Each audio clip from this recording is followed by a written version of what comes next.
Fala pessoal, professor Ernesto Oliveira na área, técnico e tecnólogo em radiologia, idealizador do projeto Radiologia para Concurso, presente no Facebook e no Instagram.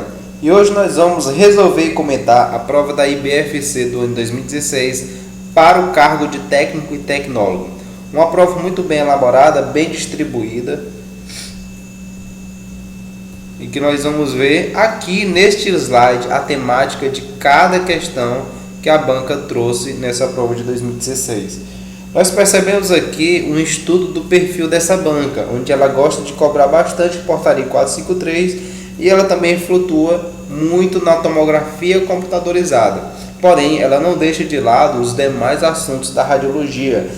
Por exemplo, efeitos biológicos das radiações, equipamentos, acessórios, câmera clara e câmera escura. Vamos começar a responder essas questões a partir da 26, que trata da portaria 453.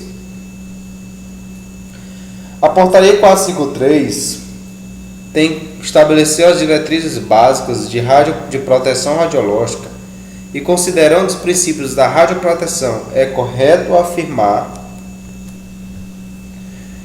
que o princípio da justificação estabelece que as instalações e as práticas devem ser planejadas, implantadas e executadas de modo...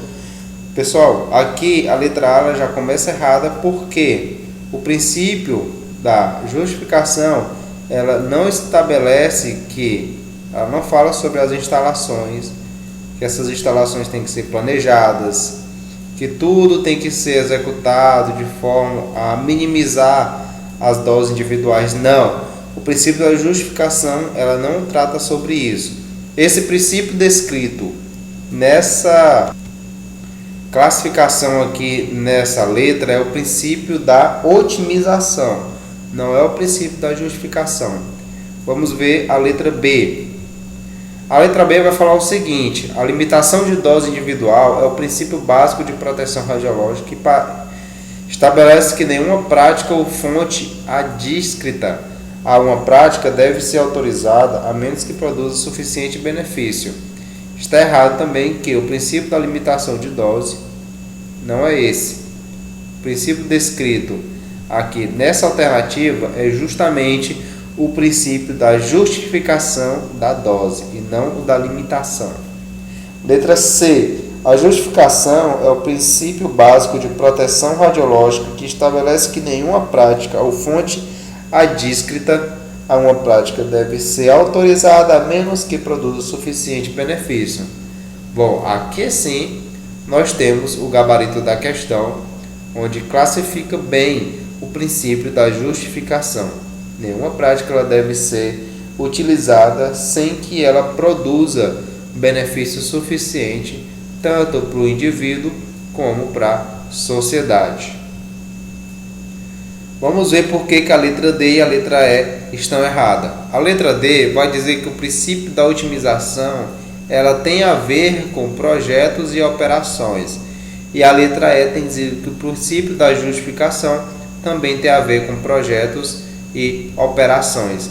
Não, o princípio que tem a ver com projetos e operações é o princípio da prevenção de acidentes, ok?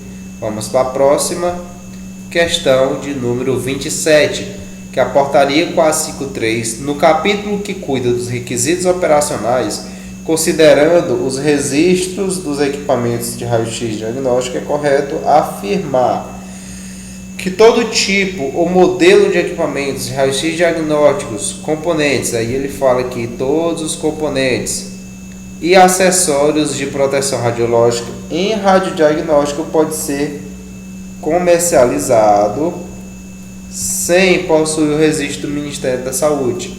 Sem possuir o registro não. Tudo tem que ser comercializado com o registro do Ministério da Saúde. Letra B. Nenhum tipo ou modelo de equipamento de raio-x diagnóstico, componente, e aqui ele fala o nome dos componentes, e acessório de proteção radiológica em radiodiagnóstico pode ser comercializado sem possuir registro do Ministério da Saúde. Aqui está correto. Ele está dizendo que nenhum tipo de modelo ou acessório pode ser comercializado sem possuir o registro. Então tá ok. Vamos ver por que a letra C está errada, porque a letra B é o nosso gabarito. Ela está falando aqui que alguns modelos ou equipamentos e acessórios, eles podem ser comercializados sem possuir registro. Não, nenhum modelo ele pode ser comercializado sem possuir o registro, tem que possuir o registro. Por que a letra D está errada? Apenas os modelos. E aí ele restringe em apenas os modelos e acessórios fabricados no Brasil. Não, nem os fabricados no Brasil, nem os fabricados fora do Brasil podem ser comercializados sem possuir esse tal de registro do Ministério da Saúde. E a letra E está errada porque diz que os fornecedores de equipamentos eles estão desobrigados a informar a cada autoridade sanitária sobre a comercialização, a instalação, sendo necessário apenas o número da série. Então nós temos os erros aqui onde os fornecedores eles não são desobrigados, eles são obrigados a informar. E não é apenas o número de série, mas também o modelo, a quilovoltagem, a potência e outros parâmetros. Eles têm que ser informados às autoridades sanitárias. Próxima questão vai falar aqui os relatórios de levantamento radiométrico. Outra questão de portaria 453. Os relatórios de levantamento radiométrico são exigidos para as dependências do serviço ou nos equipamentos de raio-x diagnóstico, sendo correto afirmar que será realizado um novo relatório radiométrico após a realização das modificações autorizadas? E a letra A já é o nosso gabarito, sim. Sempre que houver alteração, tem que ser feito um novo relatório de levantamento radiométrico, sempre que tiver modificação. Vamos ver por que a letra B está incorreta. Não será necessário um novo relatório quando ocorrer mudanças. Não, sempre que tiver mudança na carga horária ou uma mudança estrutural, tem que ser feito um relatório. Então esse não será necessário, torna a questão equivocada. Letra C. Será necessário um novo relatório de levantamento radiométrico quando decorrer 6 anos? Não. Será necessário um novo relatório de levantamento radiométrico quando decorrer 8 anos? Não. Será necessário um novo relatório de levantamento radiométrico quando decorrer 2 anos? Também não. É necessário um relatório de levantamento sempre que ocorrer 4 anos após o último relatório de levantamento, ok? Então, 4 anos é o prazo para renovar o relatório de levantamento radiométrico. 29.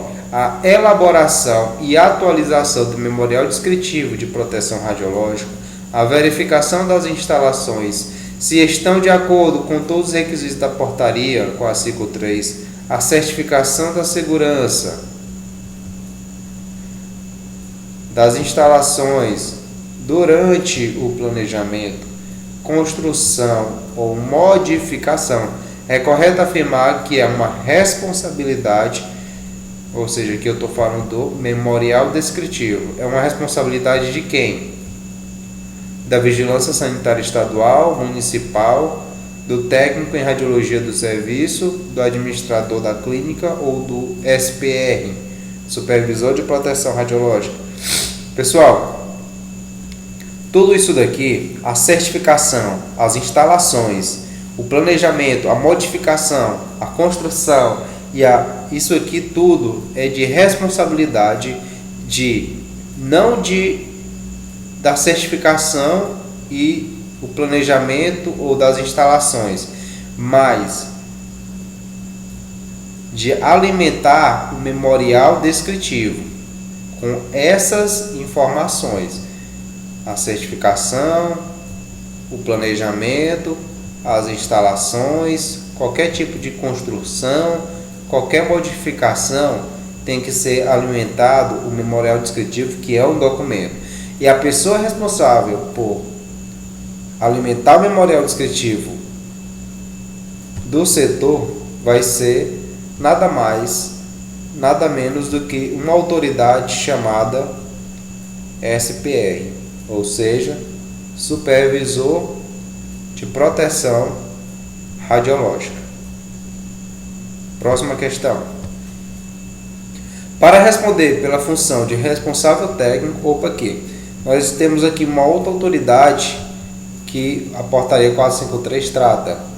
Nós temos praticamente 3 autoridades que a portaria 453 trata: o SPR, o responsável técnico e a última, que é responsável legal da clínica, do hospital ou do serviço. Então, na portaria 453 nós temos essas 3 autoridades, essas 3 figuras. E a 30 ela está falando de uma delas, que é o RT.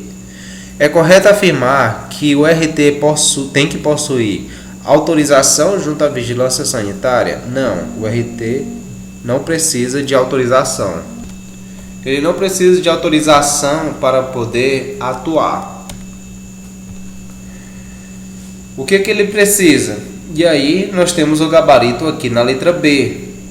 Por quê? O RT ele vai precisar de 2 coisas. Ele vai precisar de formação em medicina ou odontologia, se for uma clínica de radiologia odontológica.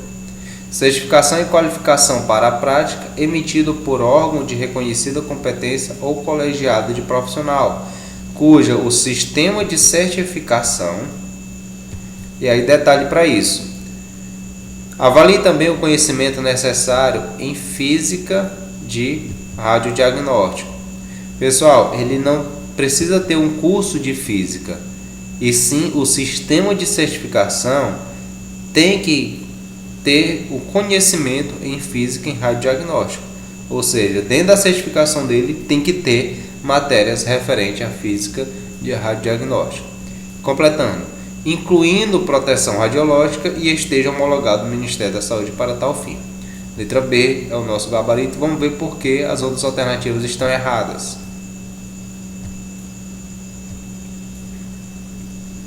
Na letra C vai falar o seguinte: a formação em curso devidamente reconhecido, técnico ou tecnólogo. Não, o técnico nem o tecnólogo pode ser responsável técnico. Letra D, formação em curso de administração. Não, o administrador não pode ser responsável técnico. Ele pode ser o responsável legal pelo serviço, mas nunca responsável técnico ou SPR. Letra E vai falar o seguinte: autorização da CNEM. Não. O responsável técnico, ele não precisa de autorização de nenhum órgão para ser responsável técnico. Ele precisa de uma formação. Próxima questão. De acordo com o controle de área de serviço, assinale a alternativa incorreta. Sempre que você vê incorreto na prova, principalmente nas perguntas, você destaca. Porque é bem comum nós lermos as alternativas corretas e aí a primeira correta que a gente vê, a gente marcar como gabarito. Então a questão está pedindo incorreta.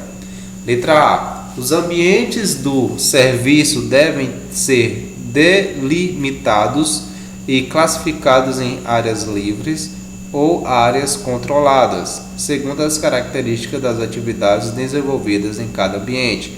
Tá certo. Tem que ser classificado em área livre e área controlada. Eu quero a incorreta. Nos ambientes classificados como áreas controladas, devem ser tomadas mediante medidas específicas de proteção e segurança para controlar as exposições normais e prevenir ou limitar as exposições. Está correto também, porque a área controlada tem que ter proteção. Letra C. As salas onde se realizam os procedimentos radiológicos, sala de comando, devem ser classificadas como áreas controladas. Sim, tanto as áreas de procedimento como as de comando têm que ser classificadas como áreas controladas. Letra D. As áreas controladas deverão possuir barreiras físicas com blindagem suficiente para garantir a manutenção de níveis de dose tão baixos quanto razoavelmente exequíveis, não ultrapassando os níveis de restrição dose estabelecidos neste regulamento. Está certo também. Só nos sobra a letra E. Vamos ver se ela é o nosso gabarito. É facultado para áreas controladas dispor de restrição de acesso e de sinalização. Opa! Onde é que está o erro dessa questão? É que não é facultado, é obrigatório dispor de sinalização de acesso, conforme dispõe a portaria 453. Então, nosso gabarito é a letra E, ok? Próxima questão. 32. Os titulares dos serviços deverão obrigatoriamente possuir os registros ocupacionais dos trabalhadores ou chamados indivíduos ocupacionalmente expostos, sendo correto afirmar. Pessoal, eu vou adiantando que essa questão 32 ela é uma questão passiva de recurso. Por quê? Ela traz como gabarito a letra B, certo? Mas o que é discutível é que ele diz que esses registros eles devem ser preservados até que os indivíduos atingem uma idade de 75 anos. Porém, na portaria 453, ela não traz essa frase, que os indivíduos ocupacionalmente expostos têm que ter uma idade de 75. Mas a mesma portaria, ela traz essa questão bem aqui, ó, por 30 anos após 30 anos após eles terminarem o período ativo. Então, o registro ele tem que ficar guardado por 30 anos após o indivíduo ocupacionalmente exposto terminar as suas atividades no local. Então, segundo a banca, o gabarito dessa questão é a letra B, tá bom? Vamos ver aqui por que a letra A está errada. Diz o seguinte: os registros de dose para cada indivíduo devem ser preservados durante o período ativo. Não é só durante a atividade do indivíduo, mas sim, como nós vimos aqui, 30 anos após as suas atividades encerrarem. Letra C. Os indivíduos, eles têm que ser, posteriormente a esse registro, deve ser guardado por mais 5 anos. Não, são 30 anos. Aqui ele vai falar 15 anos. Não, são 30 anos. E aqui ele vai falar 2 anos. Não, são 30 anos. Então, o gabarito da questão segundo a banca é a letra B, ok? Se vocês quiserem ver onde está escrito este item, ele está lá no item 3.51 da portaria 453, na letra G, ok? O item é 3.51, letra G. Vamos para a próxima. 33. Quanto à classificação de área de serviço que utilizam radiação ionizante, é correto afirmar. Letra A. Uma área deve ser classificada como área livre quando necessária a adoção de medidas específicas de proteção e segurança. Não. Uma área livre, ela não precisa de medida de proteção e nem de segurança. Uma área deve ser classificada como conexão ou junção quando for necessária a adoção de medidas específicas de proteção e segurança. Não. Área que precisa de proteção e de medidas de segurança é a área controlada. Letra D. Uma área deve ser classificada como imunizada quando for necessário a adoção de medidas específicas de, e aí ele fala de novo, proteção e segurança. Não, proteção e segurança não. Proteção e segurança são áreas controladas e não áreas imunizadas. Uma área deve ser classificada como complexa quando for necessária a adoção de medidas específicas de proteção e segurança. Mais uma vez, aqui não é classificação de área complexa, sim é classificação de uma área controlada. E o nosso gabarito vai estar na letra E, onde que ele vai descrever bem o que é uma área controlada. Então, letra E é o nosso gabarito. Ele vai falar que áreas controladas são áreas que precisam de proteção, segurança, para garantir que as disposições ocupacionais normais estejam em conformidade com os requisitos de otimização e limitação de dose, bem como para prevenir ou reduzir exposições e também acidentes. Ok, galera? Então, letra E é o nosso gabarito. 34. Complete as lacunas e assinale a alternativa correta. Traço é estudo dos efeitos das radiações ionizantes em traço. Pessoal, estudo dos efeitos das radiações ionizantes é algo chamado, deixa eu só mudar aqui a cor da caneta, radiobiologia. E a radiobiologia, ela vai ver as radiações ionizantes em tecidos biológicos. E aqui não quer dizer só a pele, ok? São tecidos biológicos de toda a natureza. Então, o gabarito da 34 vai ser a letra B. Pessoal, se você acompanhou a gente aqui até agora, parabéns para você. Se ainda não é inscrito, se inscreve no nosso canal. Se você gostou do vídeo até o momento, curte. E vamos continuar a resolução das questões dessa prova. Respira fundo, levanta, se espreguiça e vamos para cima que ainda faltam mais algumas questões. Considerando os efeitos biológicos da radiação, assinale a alternativa incorreta. Nunca esqueça de marcar. Letra A. A radiosensibilidade de vários sistemas orgânicos e tecidos varia largamente. Sim, pessoal. A radiosensibilidade de vários tecidos é muito variável. Por quê?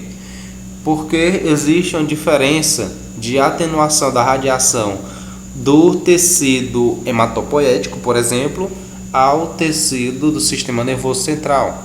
Então existe uma diferença de radiosensibilidade. A letra B. Se uma resposta ocorre minutos ou até dias de exposição, a resposta é denominada de efeito imediato. Ou seja, eu fui exposto a efeito da radiação na segunda-feira. Horas depois, eu comecei a ter urticária ou vômito. Isso é um efeito imediato. Ou se eu fui sentir isso apenas na quinta-feira, também é um efeito imediato. Letra C. Se o dano não é observado meses ou ano após as exposições, tem-se um efeito tardio da radiação. Está correto. Se esse dano ele não for observado meses ou anos após a exposição, a gente tem um efeito tardio, ou seja, ele demorou muito tempo para se manifestar. Letra D. Após a exposição à radiação, o corpo humano apresenta resposta de forma imprevisível. Pessoal, a banca ela deu essa alternativa como gabarito da questão. Vamos comentá-la. Após a exposição da radiação, o corpo humano apresenta resposta de forma imprevisível.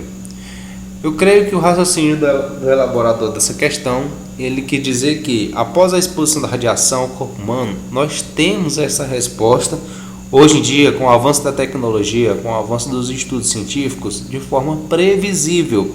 Por exemplo, eu sei que 2 grays aplicado à minha mão, eu vou ter uma resposta X, ou seja, é o efeito que eu chamo de efeito determinístico.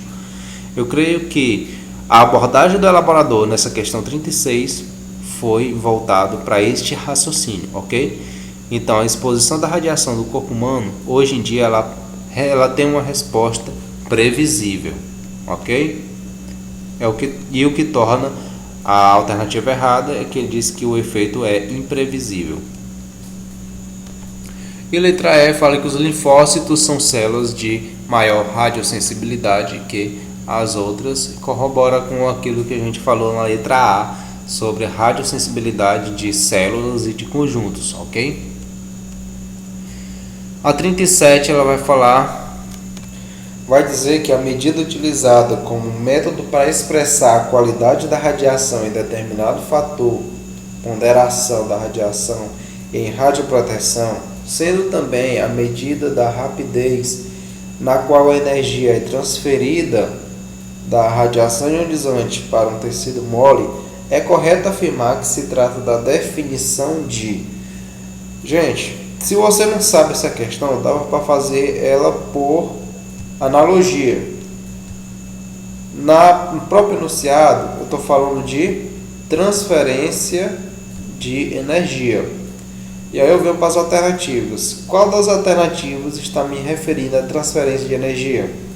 Eu tenho a alternativa C, transferência linear de energia, ou também conhecida com a sigla LET, que é a quantidade de energia depositada ou transferida por uma unidade de comprimento do trajeto percorrido em um material absorvedor e o material que é emitida a energia. Em inglês a gente tem isso, a sílaba LET, que é a Linear Energy Transfer, e em português, transferência linear de energia, gabarito letra C, ok? A 38 ela vai perguntar o seguinte: ela vai perguntar sobre as características dos equipamentos utilizados nos exames de imagens de raio-x. Assinale a alternativa incorreta. Letra A. Em um hospital na rotina, normalmente realiza-se mais exames em aparelhos portáteis do que nos aparelhos fixos de raio-x. Opa! Nós temos aqui em que em um hospital, na rotina, normalmente ele dá duas ênfases, que eu utilizo mais aparelho portátil do que os fixos. Não. É uma rotina de um hospital, eu utilizo mais o aparelho fixo do que o aparelho portátil. Então, se eu estou pedindo a incorreta, a letra A já é o gabarito da minha questão. Vamos comentar as outras alternativas. Podemos dividir os equipamentos radiográficos em três grupos. Eles podem ser fixos, móveis e portáteis. Letra C. A fluoroscopia são possíveis com a utilização dos aparelhos de telecomando e arcos cirúrgicos. Está ok. Os aparelhos de raio-x móveis possuem menos recursos para a realização de exames do que os fixos. Também está ok. Os equipamentos fixos, conforme sua própria classificação, são aqueles que não podem ser retirados do local onde foi instalado para a realização dos exames. Está certo também. Uma questão muito fácil, bem tranquila. Letra A, nosso gabarito. Vamos para a próxima. Quanto à diferença entre acessórios dos aparelhos raio-x fixos e móveis, é correto afirmar que... Letra A. Os aparelhos móveis não são encontrados o gerador de raio-x. O que está errado é essa negativa aqui. São encontrados gerador de raio-x, sim. Letra B. Nos aparelhos fixos, a mesa de exame com porta-cassete ou porta-chassi não são utilizados. Claro que são utilizados. Letra C. Nos aparelhos fixos, os painéis de controle são fisicamente juntos com a unidade geradora de radiação. Não. Eles não são juntos, são separados. O aparelho fica no local, o painel fica no outro canto e a unidade gestora fica em outro canto. Letra D. O aparelho de raio-x móvel pode e deve ser utilizado como substituto do aparelho de raio-x fixo. Não pode, não deve. Só é necessário quando há os casos particulares para isso. Letra E. Os aparelhos de raio-x móveis são utilizados nos casos, olha aí os casos, em que os pacientes não podem se deslocar. Então, tá certo. Possibilitando a realização de exames solicitados pelos médicos que sejam exequíveis em enfermarias e UTIs. Nosso gabarito, letra E. Ok?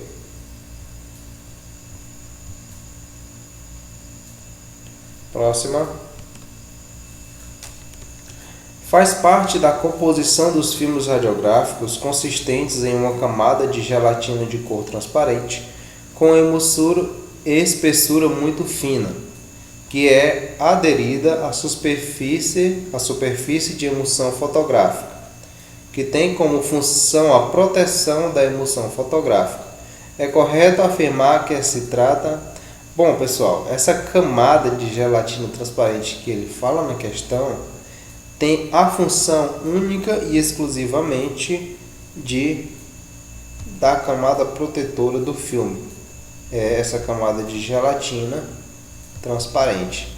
É a camada protetora do filme. Não é base, não é emulsão e nem reforça o revelador e nem a camada do químico fixador. Ok? 41. Tecnologia que foi desenvolvida a partir da propriedade dos raios-x de fazer fluorescer certos sais metálicos, sendo essa luminescência resultado da transformação da energia dos raios-x em energia luminosa. É correto afirmar que se trata... Pessoal, quando se trata de luminescência, de fluorescência, principalmente de sais metálicos, nós estamos nos referindo a algo chamado ecrã, ok? O gabarito da 41 é o ecrã. Nada de luminescência ou fluorescência tem a ver com book mural, não. Chassi, não. Cassete, também não. Nada dessas coisas tem a ver com luminescência. Camada semi-redutora, também não. Até mesmo porque a camada semi-redutora, o papel dela é reduzir a taxa de queima no ar pela metade. Então, se você vê na sua prova o termo camada semi-redutora, é reduzir a taxa de queima no ar pela metade. Ok? Vamos para a próxima. Considerando os exames de tomografia computadorizada da cabeça, é correto afirmar que na sua realização, letra A, não se utiliza os contrastes radiográficos para tomografia computadorizada de crânio, sendo apenas um caso muito especial em sua indicação. Letra A diz, não se utiliza os contrastes radiográficos para tomografia computadorizada de crânio, sendo apenas em casos muito especiais a sua indicação. Não se utiliza sim. Letra B. Como o encéfalo possui baixa quantidade de vaso sanguíneo? Baixa quantidade, negativo. Letra C. O tecido encefálico é diferente dos outros tecidos, já que possui barreira natural para a passagem de determinada substância. Do que está correto? Nós temos a dura mater, a pia mater e a pia mater e a aracnoide. Então nós temos barreiras naturais. Mas vamos checar as outras duas alternativas. Letra D diz que a presença do meio de contraste injetado no exame que seja visualizado do lado de fora do sistema vascular normal é indicativo de que tudo está correto. Negativo, se é visualizado do lado, onde é que está? De fora do sistema vascular, é porque tem alguma coisa errada. Letra E. A maioria dos antibióticos e meios de contraste passa por algum modo no sistema capilar normal do crânio. Não, se passasse pelo sistema capilar o meio de contraste, nós teríamos os cabelos das pessoas sendo contrastados no exame de tomografia computadorizada, o que não acontece. Então, gabarito da nossa questão, letra C. Ok? Vamos para a próxima.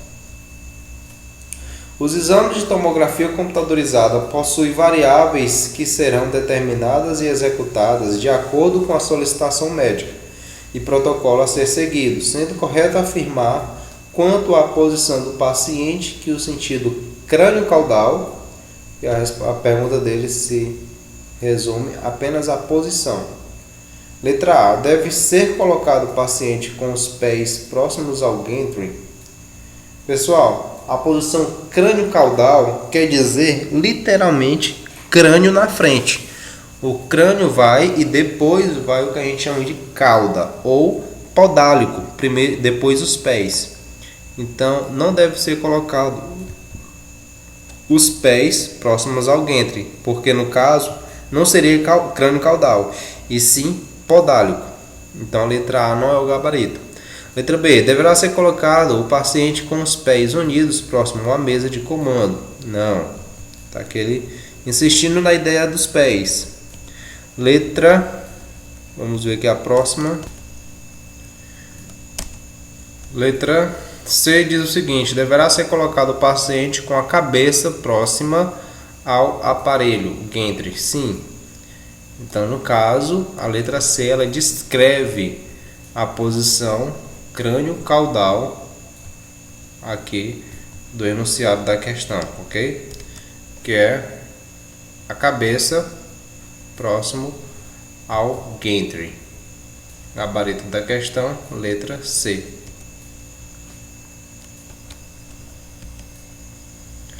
Aqui fala a questão 47, também conhecido como radiografia localizadora, ou no idioma inglês como Scout View ou Surview. É uma imagem radiográfica digital obtida por meio do movimento longitudinal da mesa, com o tubo de raio-x fixo em determinada posição. Assinala a alternativa que contempla corretamente a lacuna. E aí ele dá escanograma, endograma, topograma, tomograma e angiotomograma. Angiotomograma, ela se trata, pessoal, de exames no caso de pesquisa angiográfica, ou seja, pesquisa de vasos. Agora, topograma e escanograma, como também Scout ou Surview, se trata da mesma coisa, que é esta imagem radiográfica digital obtida por meio do movimento longitudinal da mesa, certo? Então nós temos aqui dois gabaritos nessa questão, tanto escanograma como topograma, como Scout ou Surview. A banca em si considerou como gabarito dessa questão a letra C, topograma, certo? Mas, ao meu ver, ela tem mais de um gabarito. Vamos aqui, pessoal, para a última questão desse exercício tão cansativo que foi a resolução dessa prova de 2016 da IBFC, mas também muito proveitosa. Parabéns para você que chegou até aqui. Vamos resolvê-la. No exame de tomografia computadorizada de coluna cervical, na posição perfil, é correto afirmar que o limite superior é a região do mento e o limite inferior é a clavícula. O limite superior é a região do palato mole e o limite inferior é a cabeça do externo. Letra C. O limite superior é o forame magno e o limite inferior é a borda inferior de T1. Letra D. O limite superior é a borda inferior de C1 e o limite superior é a borda superior de C7. E letra E. O limite superior é o occipitaal e o inferior é a borda superior de C7. Qual, na sua opinião, é o gabarito dessa questão? Pessoal, quando nós se tratamos de tomografia computadorizada em exames de imagem, tanto 2D como 3D na radiologia, o princípio é que é melhor sobrar do que cortar. Então, para o exame de perfil da cervical, em tomografia computadorizada, o limite superior fica sendo o forame magno que fica ali mais ou menos acima da metade do nosso crânio, e o limite inferior é a borda inferior de T1, ou seja, ultrapassando a última cervical. Então o gabarito da nossa questão vai ser letra C. O forame magno, anatomicamente, ele já fica acima de C1, ou seja, sobra cervical, sobra anatomia em cima de C1 e sobra anatomia em cima de C7, já que nós já vamos partindo para a tomografia computadorizada que fica daqui para baixo, ok? Pessoal, se você ainda não se inscreveu no canal, se inscreva. Se você gostou das nossas resoluções de questões, curta o nosso vídeo. Siga a gente nas demais redes sociais, Instagram, Facebook e também no nosso grupo no Telegram. Nós, Radiologia para Concurso, nós temos um grupo no Telegram, vou deixar aqui o link na descrição desse vídeo, e lá você pode ter acesso aos meus áudios sem corte, diariamente, com resolução de questões, com material complementar, e todos os dias nós estamos postando conteúdo lá no nosso grupo exclusivo no Telegram, tá bom? É só clicar aqui no link abaixo. Parabéns para você que chegou até aqui, boa sorte, tamo junto e força, guerreiro!